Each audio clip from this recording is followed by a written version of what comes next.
এবার বাঁকুড়া জেলার টেরাকোটা গ্রাম পাঁচমোড়া মৃৎশিল্পীর হাতে তৈরি টেরাকোটার 8 ফুট উচ্চতার দুর্গা প্রতিমা পাড়ি দিল কলকাতায়।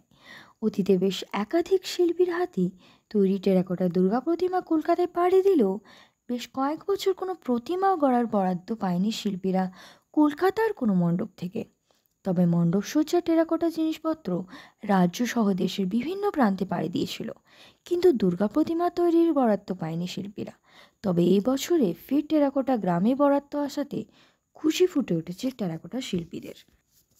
দীর্ঘ 1 মাস ধরে শিল্পী স্বয়ং সহ আরও সহকারী শিল্পীদের অক্লান্ত পরিশ্রম এবং প্রাকৃতিক দুর্যোগকে কাটিয়ে সম্পূর্ণ পূর্ণাঙ্গ রূপ দিতে সক্ষম হয়েছেন শিল্পীরা।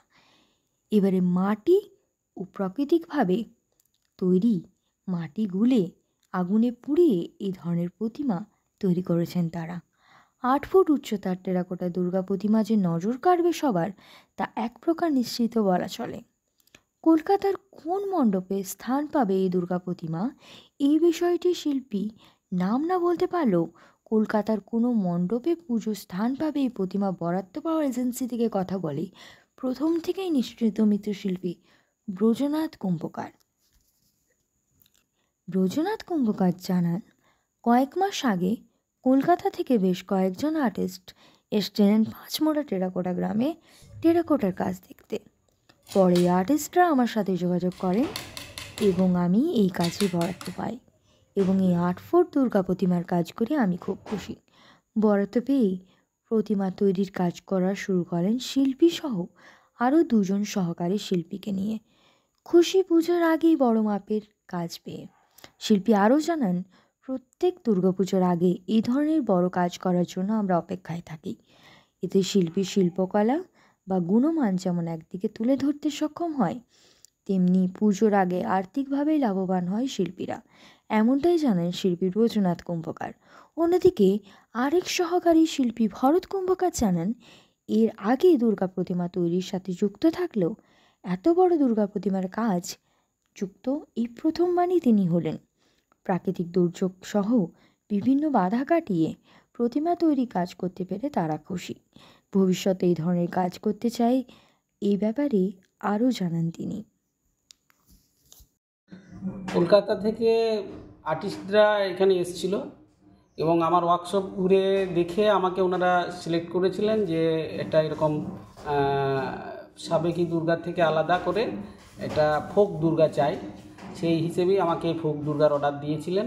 আমরা এটাকে চাকার সাহায্যে পাইপগুলো বানিয়ে সেটাকে হাতে জুড়ে জুড়ে এই যেটা ফোক টাইপের সরলীকরণ ফর্মে এটা আমরা পুতুল গড়ন করে এটা করেছি। এতে আমাদের সহযোগিতা করেছে আমার 2জন সহশিল্পী সন্তোষ কুম্ভকার এবং ভরত কুম্ভকার। আমরা এটাকে দীর্ঘ 1 মাস ধরে 3জনের যথাযথ পরিশ্রমের মাধ্যমেই আমরা এটা তৈরি করতে পেরে সক্ষম হয়েছি। ভিন্ন বলতে যে এটা তো পুতুল গড়ন, এইরকম পুতুল গড়ন হয়েই থাকে, সেই ধাঁচটাকে রেখেই আমাদের তৈরি করা। বিরাট কিছু পরিবর্তন হয়তো এর মধ্যে নেই, কিন্তু উচ্চতায় অনেক বড়, একটা বড় সড়ো মাপের 8 ফুটের একটা প্রতিমা। 8 ফুট এই প্রতিমাটাতে অ্যাকচুয়ালি যেটা হচ্ছে যে আমরা ছোট ছোট যে পুতুলগুলো বানাই, যেমন ডোগরার ফর্মটাকে নিয়ে, সেই ডোগরার ফর্মটাকে সামনে রেখে এই প্রতিমাটা বানানো। তাহলে সবগুলোই কিন্তু সরলীকরণ ধাঁচ, অথচ একটা প্রতিমা রূপ দেওয়া হয়েছে এবং এতে লক্ষ্মী, সরস্বতী, কার্তিক, গণেশ সবই একই ধাঁচে আছে, একই ধরনের প্যাটার্নে। হ্যাঁ, আমরা একটা টেরাকোটার দুর্গা বানিয়েছি 8 ফুটের। এটা মোটামুটি 1 থেকে 1.5 মাস সময় লেগেছে। অক্লান্ত পরিশ্রম করেছি আমরা এটার পেছনে। তারপর প্রাকৃতিক দুর্যোগ কাটানোর পর আমরা দুর্গাটা ফিনিশিং রূপ পেয়েছি। হ্যাঁ, এটা অ্যাকচুয়াল মাটির তৈরি। এটা হচ্ছে যে চাকাতে ফার্স্টে তৈরি করতে হয়েছে বডিটা। আচ্ছা, তারপর হচ্ছে যে বাকিটা হাতের করে, এবারে ডিজাইন আছে বিভিন্ন রকমের কারুকার্য, সেগুলো পুরোটাই হাত দিয়ে।